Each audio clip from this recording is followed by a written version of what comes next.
Dear students, आप सभी का स्वागत है। स्टूडेंट्स, आप लोगों के लिए मैं लेके आया हूँ। आप लोग कमेंट कर रहे थे सर प्लीज ज्योग्राफी का प्रैक्टिस पेपर कंप्लीट करवा दीजिए, प्रैक्टिस पर समझा दीजिए।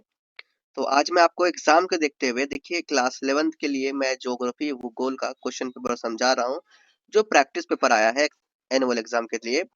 और आपके ही डीओई की तरफ से, सीबीएसई की तरफ से, जो भी कहो, तो आप लोगों के लिए आए हैं और इसे कंप्लीट करके जाना चाहिए, क्योंकि ये आपको पैटर्न दिए हैं कि एग्जाम में जो इस बार का पैटर्न रहेगा वो इसी प्रकार का रहेगा। और ये है आपका, देखिए आपके सामने 25-26 सेशन का है। टाइम जो आपको देंगे, टाइम 3 घंटे का आपको टाइम मिलेगा। अपना अपना कोड देख लीजिए 029। चलो आगे बढ़ते हैं। इस प्रश्न पत्र में कुल 30 प्रश्न होंगे। सभी प्रश्नों को करना अनिवार्य है। प्रश्न पत्र 5 खंडों में बटे हुए हैं, A B C D E। खंड ए में प्रश्न पत्र 1 से 7 तक बहुविकल्पीय प्रश्न है, जो 1 अंक का है। खंड बी में जो है प्रश्न संख्या 18 से 19 तक जो है स्रोत आधारित है, यानी क्वेश्चन आंसर आपके मिलेंगे बुक के अकॉर्डिंग। प्रत्येक प्रश्न 3 अंक का है। खंड सी में जो है 20 अंक के हैं। खंड जो 3 है, खंड सी जो है ये 20 से 23 तक लघु उत्तरीय प्रश्न है, जो 3 अंक के प्रश्न है। और 80 से 100 शब्दों में आपको लिखना है। अगला है खंड डी। खंड डी में प्रश्न 24 से 28 दीर्घ उत्तरीय प्रश्न आपको दिए जाएंगे और इससे 5 अंक आपको इससे मिलेंगे। 120 और से 150 वर्ष में आपको लिखने होंगे। खंड ई में है प्रश्न संख्या 29 और 30 मानचित्र संख्या है। तो खंड ई को इसमें मैप पे फिल करना है। इसी तरह से आपका कंप्लीट आपको करना है। चलिए मैं स्टार्ट करता हूं। और आप लोग चैनल में न्यू हो, चैनल को सब्सक्राइब नहीं किए हैं, सबसे पहले चैनल को सब्सक्राइब कर लीजिए और वीडियो को लाइक कर दीजिए। अपने दोस्तों के पास भी इसे शेयर कर दीजिएगा। खंड ए हम लोग देखेंगे एमसीक्यू क्वेश्चंस।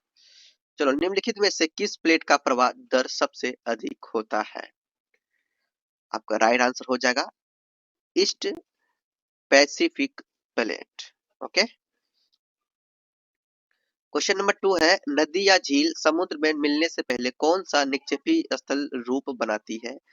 डेल्टा, जलप्रपात, गॉर्ज या फिर कैनियन? तो यहाँ पे आपका राइट हो जाएगा डेल्टा। क्वेश्चन नंबर 3 है, उष्णकटिबंधीय क्षेत्र में अपक्षय की गहराई सीध या शुष्क क्षेत्रों से अधिक क्यों होती है? तो इसका आपका राइट हो जाएगा उच्च तापमान और वर्षा रासायनिक अभिक्रिया बढ़ाते हैं। ओके, ये 3 नंबर। मैं केवल आंसर बता रहा हूँ क्वेश्चन का, क्योंकि ऑप्शन पढ़ूंगा टाइम ज्यादा लग जाएगा। एक ऐसा प्रदेश जहां वार्षिक वर्षा 50 सेंटीमीटर से कम होती है, झाड़ियां और कांटेदार वृक्ष पाए जाते हैं, गहरी जड़ें होती है तथा ऊंट व काला हिरन जैसे पशु वहां पर मिलते हैं। यह किस प्रकार की प्राकृतिक वनस्पति है? तो 4 ऑप्शन है। 4 ऑप्शन में आप लोग अपना अपना ऑप्शन पढ़ लीजिए, आपके अनुसार क्या लग रहा है। और ये सही आंसर इसमें होगा उष्णकटिबंधीय कांटेदार वन। पॉइंट नंबर में, दिल्ली और कोलकाता लगभग समान अक्षांश पर स्थित है, फिर भी कोलकाता में अधिक वर्षा होती है, क्यों? क्योंकि भैया ये समझिए कि यह बंगाल की खाड़ी शाखा के मानसून मार्ग पर क्या है स्थित है, इसीलिए। ओके। निम्न में से कौन सी नदियां पश्चिम की ओर बहती है? तो पश्चिम की ओर जो बहती है वो है आपका नर्मदा और तापी। कथन अब पढ़ना है। कथन ये कह रहा है, भारत के उत्तरी मैदान अत्यंत उपजाऊ और सघन आबादी वाले हैं। कारण कह रहे हैं कि रीजन है इसका, ये मैदान हिमालय से लाए गए जलोढ़ निक्षेपों से बने हैं। तो क्या आपको क्या लगता है, ये सही है? तो दोनों के दोनों सही कह रहे हैं और ये एक्सप्लेनेशन भी इसका सही दिया है। तो ए नंबर आपका राइट हो जाएगा। ऑप्शन नंबर ए क्या हो जाएगा राइट। 8 नंबर में है, 8 नंबर में है भैया, कथन भारत पूरी तरह उत्तरी और पूर्वी गोलार्ध में स्थित है और कारण है कर्क रेखा भारत के मध्य से होकर गुजरती है। यहाँ पर क्या हुआ है, यहाँ पे हुआ दोनों के दोनों सही कह रहे हैं। ए और आर मतलब कथन और कारण दोनों सही कह रहे हैं, पर जो ये व्याख्या किए हैं, कारण जो बताया है कथन का, तो ये सही व्याख्या नहीं किए हैं, ये अलग बात बता रहे हैं, ये अलग बात बता रहे हैं। इसीलिए ऑप्शन नंबर बी आपका सही होगा। दोनों तो है सही बट बता दोनों को एक्सप्लेनेशन सही नहीं है, ठीक है। चलो बी नंबर।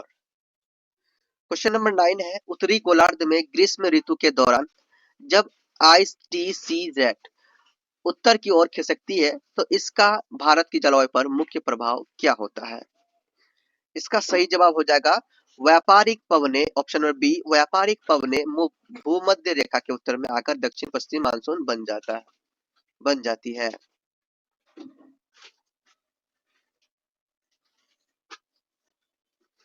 दस नंबर में है आपका, निम्नलिखित में से कौन सा जोड़ा गलत सुमेलित है? भूकंपीय तरंगे अप्रत्यक्ष स्रोत, ज्वालामुखी विस्फोट प्रत्यक्ष स्रोत, उल्कापिंड पृथ्वी की संरचना का संकेत, चुंबकीय संरक्षण प्रत्यक्ष स्रोत।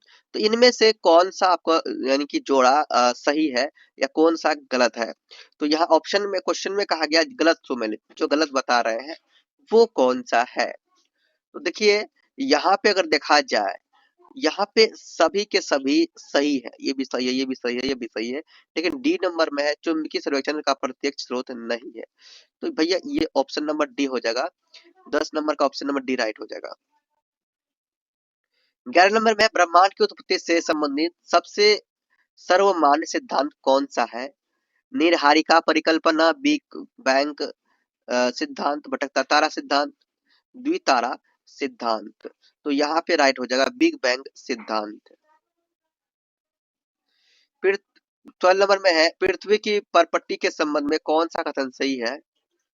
तो आपका हो जाएगा सी नंबर, महासागरों में भूपरपट्टी की मोटाई महाद्वीपों से कम है। 13 नंबर में देखिए क्या है स्टूडेंट्स,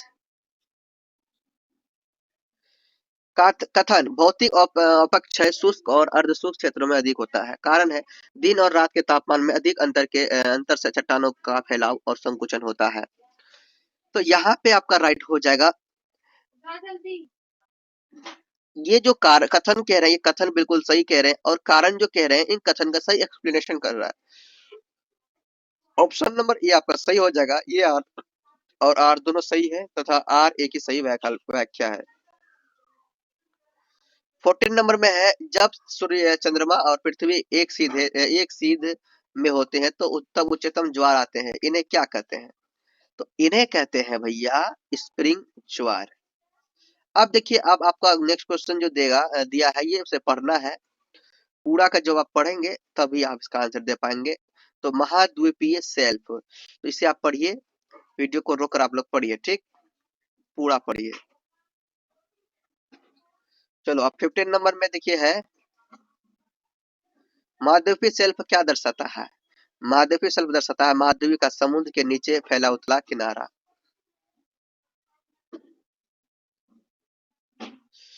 साइबेरिया शेल्फ कहाँ स्थित है? तो साइबेरिया शेल्फ है आर्कटिक महासागर में स्थित। शेल्फ ब्रेक क्या है? शेल्फ ब्रेक है आपका जहाँ महाद्वीप शेल्फ समाप्त होकर महाद्वीपीय ढाल प्रारंभ होती है, ये शेल्फ ब्रेक कहलाता है। अब आता है खंड बी, स्रोत पर आधारित प्रश्न, और यहाँ पे देखिए एक चित्र दिख रहा है, ये चित्र आपको क्या दिख रहा है? ये किसी नदी के बहते नदी की तस्वीर है और इस चित्र में आपको देखने के बाद क्वेश्चन पूछा जा रहा है, ए नंबर में चिन्हित स्थल ए और बी के नाम, सबसे पहले ए और बी का नाम लिखना है। आप लोग वीडियो को रोककर लिख लीजिए। ए की बात करें तो ए है आपका गोखुर झील, ए में आप लिखेंगे गोखुर झील, ठीक है। और बी में जो आप लिखेंगे, लिखना है ये विसर्प, बी जो है, बी में जो है आप लिखेंगे, बी में लिखेंगे भाई विसर्प, विसर्प।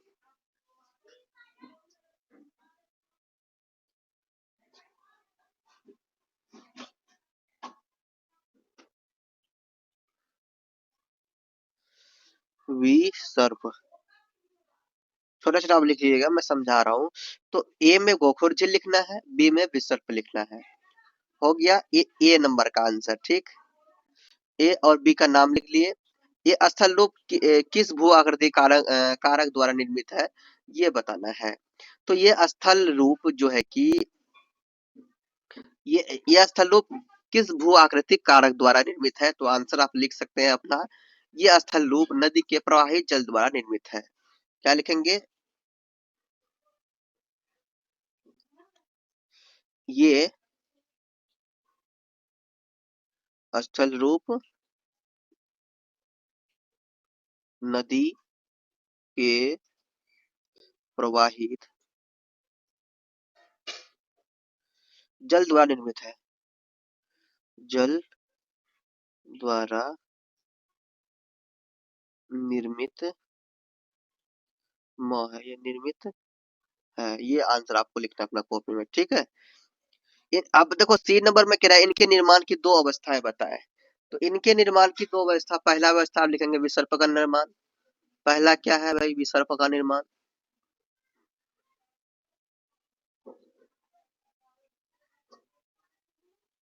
दूसरा आप लिखिएगा गोखुर झील,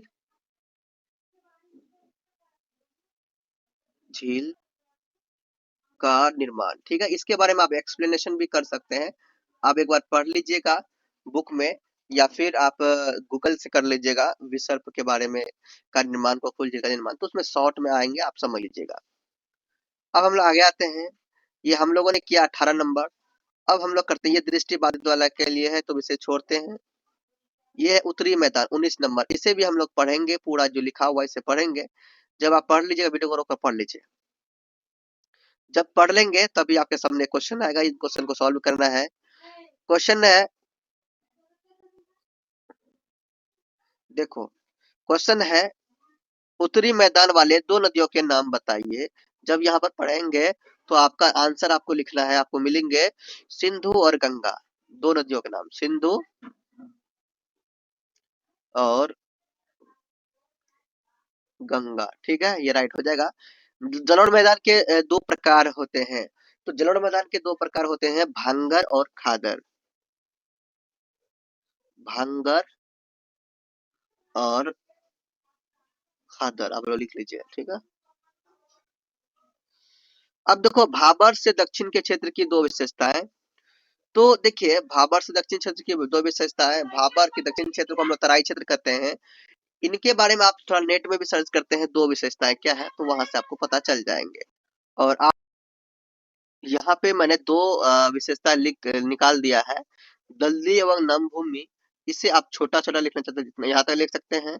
दूसरा घने वन और जैव विविधता, तो इसको लिख सकते हैं यहाँ तक, ठीक है, इतना आप आंसर लिख सकते हैं। ओके, चलो आगे बढ़ते हैं। खंड सी है आपके। अब ये क्वेश्चन आंसर है बुक के अकॉर्डिंग। तो भूगोल किन तीन प्रमुख प्रश्नों के उत्तर खोजने का प्रयास करता है, या फिर अगर इसको नहीं देना चाहते इसको लिखेंगे भूगोल को सामाजिक और प्राकृतिक विज्ञान दोनों कहा जाता है। क्यों क्यों कहा जाता है, आप लोग इसका आंसर देख लीजिए स्टूडेंट। ये भूगोल की तीन प्रमुख प्रश्नों के उत्तर खोजने का प्रयास करता है, किन तीन? तो भूगोल करता है भूगोल मुख्य रूप से पृथ्वी सतह और भौतिक सांस्कृतिक तत्वों के विवरण, प्रतिरूप और उनके पीछे कारणों को समझने के लिए तीन प्रमुख प्रश्नों जैसे कि व्हाट क्या, वेयर कहाँ और क्यों, इन इन उत्तर को खोजने का क्या करता है, प्रयास करता है। This is your right answer. चलो आगे बढ़ते हैं। और अगला क्वेश्चन आपके सामने है कि भूगोल सामाजिक विज्ञान और प्राकृतिक विज्ञान दोनों सामाजिक विज्ञान और प्राकृतिक विज्ञान दोनों क्यों कहा जाता है भूगोल को, ठीक है, इसका आंसर देखिए। चलिए आंसर आपके सामने रखा हुआ है, देखिए भूगोल को प्राकृतिक और सामाजिक विज्ञान दोनों इसलिए कहा जाता है क्योंकि यह पृथ्वी के भौतिक वातावरण और उस पर रहने वाले मानव समाज के बीच संबंधों का एक साथ अध्ययन करता है। बस इतना आंसर आप लिख सकते हैं। अगला है आपके सामने भारत की अक्षांशीय सीमा बताइए, इसके जलवायु विविधता पर प्रभाव की व्याख्या कीजिए। ओके, तो इसका भी आंसर हम लोग देखते हैं। तो इसका आंसर आपके सामने लिखा, देखिए आपके सामने इसका आंसर है, आपके देखिए भारत की मुख्य भूमि 8 डिग्री 4 मिनट उत्तर से 37 डिग्री 6 मिनट उत्तरी अक्षांश के बीच स्थित है। यह विस्तृत अक्षांशीय सीमा लगभग 29 डिग्री दक्षिण में उष्णकटिबंधीय से लेकर उत्तर में उपोष्ण और समशीतोष्ण जलवायु की विविधता पैदा करती है। जिसके कारण दक्षिण में गर्म और आर्द्र मौसम जबकि उत्तर में हिमालय के कारण ठंडी सर्दियां होती है। तो यहाँ तक आप क्या कर सकते हैं, आंसर लिख सकते हैं, बट इनके प्रभाव भी लिखना है। तो प्रभाव में कुछ पॉइंट लिखना चाहे लिखते हैं, अक्षांशीय विस्तार, कर्क विस्तार। ओके, तो इसे आप लोग पढ़ सकते हैं। आगे है आपका दक्षिणी भाग, उत्तरी भाग। वीडियो को रोक कर पढ़िए और इसे लिख लीजिए, बस हो गया, इतना आंसर आपका काफी है। क्वेश्चन नंबर 22 है, भारत के पश्चिमी एवं पूर्वी तटीय मैदानों की तुलना निर्माण चौड़ाई और प्रमुख विशेषता के आधार पर कीजिए। इसका आंसर आप लोग यहाँ पर देख लीजिए। भारत के पश्चिम तटीय मैदान अरब सागर और पूर्वी तटीय मैदान बंगाल की खाड़ी भौगोलिक बनावट में भिन्न है। और इससे आप लोग आगे यहाँ पर पढ़ सकते हैं, पश्चिमी मैदान संकरे 10 से 25 किलोमीटर और चट्टानी है और ये निमज्जन से बने हैं। वहीं पूर्वी मैदान 80 से 100 मीटर किलोमीटर की और जल उपजाऊ है, जिनका निर्माण महानदी गोदावरी, कृष्णा, कावेरी के डेल्टा से हुआ है। ठीक है, और तुलना की बात करते हैं तो आप इसके निर्माण के बारे में लिख सकते हैं। यहाँ पे कुछ कुछ शॉर्ट आप लिख सकते हैं, पश्चिमी तटीय मैदान, और ये लिख सकते हैं पूर्वी तटीय मैदान। तो ये तुलना कर सकते हैं, इनमें जो लिखा हुआ है इसे पढ़िए। चौड़ाई देखिए, यहाँ पे चौड़ाई भी दिया हुआ है, ठीक है, विशेषताएं भी दिया हुआ है भाई, आप ये सभी लिख सकते हैं। ठीक है, आगे बढ़ते हैं। जलवायु भी दिया हुआ है, सब आपको यहाँ पर आंसर मिल रहे हैं आपके सामने। और एक क्वेश्चन यहाँ पर देखिए, यह तरंगित स्थलाकृति वाला प्रदेश है जो अनुदैर्ध्य बालुओं। अब इस क्वेश्चन यहाँ वाला तो हम छोड़ ही देते हैं। अब देखो नेक्स्ट क्वेश्चन, तापमान व्युत्क्रम पर्वतीय शहरों में वायु प्रदूषण को कैसे बढ़ा देता है, इसको समझाइए। तो आप आंसर लिख सकते हैं, तापमान व्युत्क्रम पर्वतीय शहरों में वायु प्रदूषण को गंभीर रूप से बढ़ा देता है, क्योंकि यह जमीन के पास की ठंडी हवा को ऊपर उठने से रोकता है। यह घटना एक ढक्कन की तरह काम करती है जो वाहनों के धुएं, हीटिंग और धूल के कणों को घाटी के निचले हिस्से में फंसा देती है, जिससे कोहरा और खराब वायु गुणवत्ता पैदा होती है।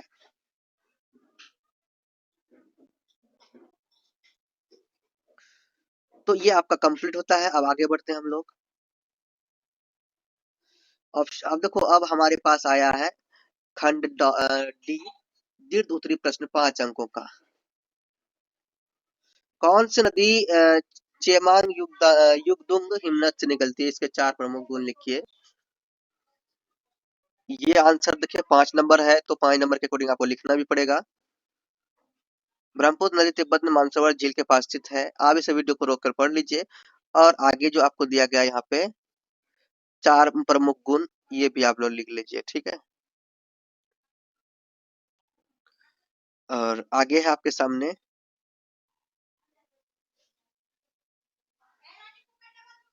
महाद्वीपीय विस्थापन सिद्धांत के समर्थन में प्रस्तुत प्रमाणों की व्याख्या कीजिए। इसे इसे आप लोग अच्छा से पढ़ लीजिए, वीडियो को रोककर इसका आंसर। ठीक है,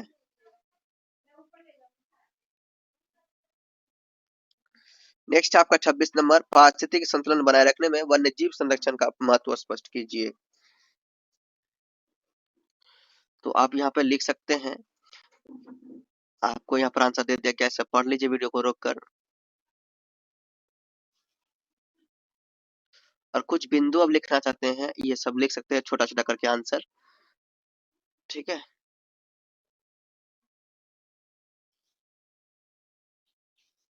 ओके, इस तरह से आगे देखते हैं। अब आगे आपके सामने है 27 नंबर, बाह्य उष्णकटिबंधीय चक्रवात और उष्णकटिबंधीय चक्रवात के अंतर स्पष्ट कीजिए। ये आप लोग यहाँ पर पढ़ लीजिए, और यहाँ अंतर भी दिया हुआ है, देख लीजिए। 28 नंबर हम देखते हैं, मानसून पवनों की उत्क्रमण, इस कथन की व्याख्या कीजिए। आप आंसर देख लीजिए,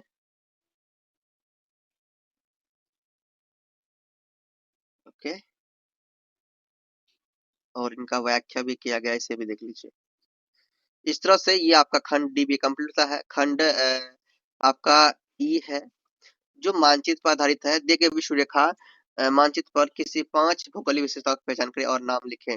एक ठंडी महासागरीय धारा, है ना, एक महाद्वीपीय, एक महासागर, अफ्रीका, एक गर्म स्थल, एक टेक्टोनियन प्लेट, एक गर्म महाद्वीपीय महासागरीय धारा। सबसे पहले नाम लिख लेते हैं। एक ठंडी महासागरीय धारा, तो ये आपका कहाँ के अकॉर्डिंग 1 2 3 दिया जाए, ये चित्र के अकॉर्डिंग, ठीक है। तो 1 नंबर में है, उस स्थान पे आपको क्या करना है, लिखना है। तो यहाँ पे 1 नंबर में आप लोग उस स्थान पे, है ना, मार्क करके पॉइंट लगा के, ठीक है, लिख सकते हैं। जो क्वेश्चन पूछा गया है 2 नंबर में, वो 2 नंबर का, 3 नंबर में 3 नंबर का, है ना। तो आप वहां पे बुंदा देके, ठीक है, अपना पॉइंट देके लिख सकते हैं। तो एक ठंडी महासागरीय धारा, वहां पे आप लोग लिखिएगा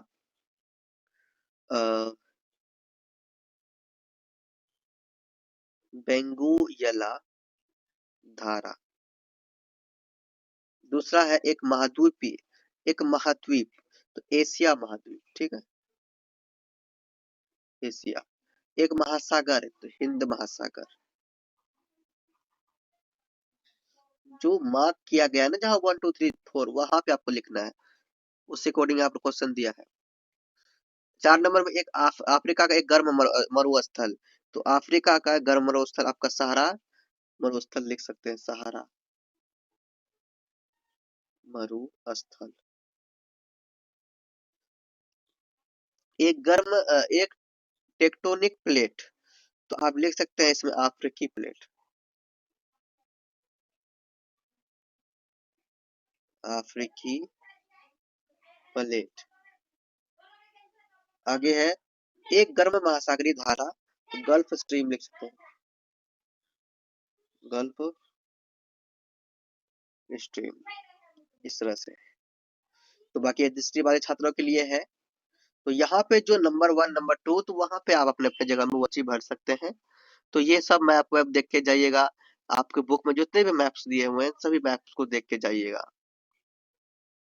एक इंडिया का मैप है, तो इंडिया का मैप में देखो यहाँ पे लिखा हुआ है छत्तीसगढ़ की राजधानी जो रायपुर होता है, तो छत्तीसगढ़ कहाँ है ना, रायपुर। छत्तीसगढ़ की राजधानी रायपुर, तो वहां पे रायपुर लिखना है। तो रायपुर कहाँ है, आपको मैप में ढूंढना है। आपको, आपने मैप पहले से फिल अगर किया होगा, इंडिया का मैप आपको पता होगा कहाँ है। इंडिया का मैप देखे होंगे तो आपको पता होगा रायपुर कहाँ है, ठीक है। तो ये सब जितने भी क्वेश्चन है, इन सभी का आंसर आप लोग आराम से वहां पर लिख सकते हो। यहाँ पे आप छत्तीसगढ़ की राजधानी में रायपुर लिख लेना, जहाँ मैप को खोल के, ये मैंने आपको बता दिया था। और दूसरा नंबर में है नीलगिरी जैवमंडल आरक्षित क्षेत्र, वो आपका कर्नाटक में है, कर्नाटक, ठीक है। और तीसरा भारत का अधिकतम वर्षा वाला क्षेत्र जो है वो मेघालय, ठीक है, मेघालय के मानसिन राम में, मौसिन राम में बहुत अधिक बारिश होती है, ठीक है। और आगे जो है महानदी, तो महानदी अगर लिखने के लिए कहा जाए, तो ये छत्तीसगढ़ में महानदी लिख सकते हैं, इंडिया की, छत्तीसगढ़ में, ओके। अगला है भारत का सर्वोच्च पर्वत चोटी, है ना, सर्वोच्च पर्वत चोटी, वो कंचनजंगा,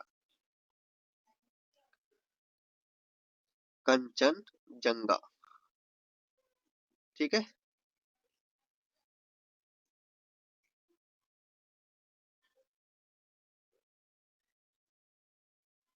आगे है अरावली पर्वतमाला, तो भाई वो राजस्थान में है, तो राजस्थान में ये मेंशन कर सकते हो, ओके। ये हो गया। इस तरह से मैंने कंप्लीट करवा दिया। ये मैप है, मैप आप लोग देख लीजिएगा अपना अपना मैप, कहाँ कौन सा एड्रेस मैंने बताया वहां पर आप लोग फील कर दोगे, ओके। तो मैंने कंप्लीट करवा दिया आपका ज्योग्राफी। आप लोग तैयारी कीजिए, एग्जाम दीजिए और बुक से पढ़ के जाइएगा। स्कूल में जो भी नोट्स बनाए थे, मोस्ट क्वेश्चन बताए गए थे, उन सभी को प्रिपरेशन करके एग्जाम में निकल जाइएगा। एग्जाम बहुत अच्छा जाएगा। Best of luck. और चैनल को सब्सक्राइब नहीं किया, चैनल को सब्सक्राइब कर लीजिए। मिलते हैं नेक्स्ट वीडियो में, तो बाय। जन बोलिए, प्रेम से रहो, प्रेम से पढ़ो, प्रेम से बोलो।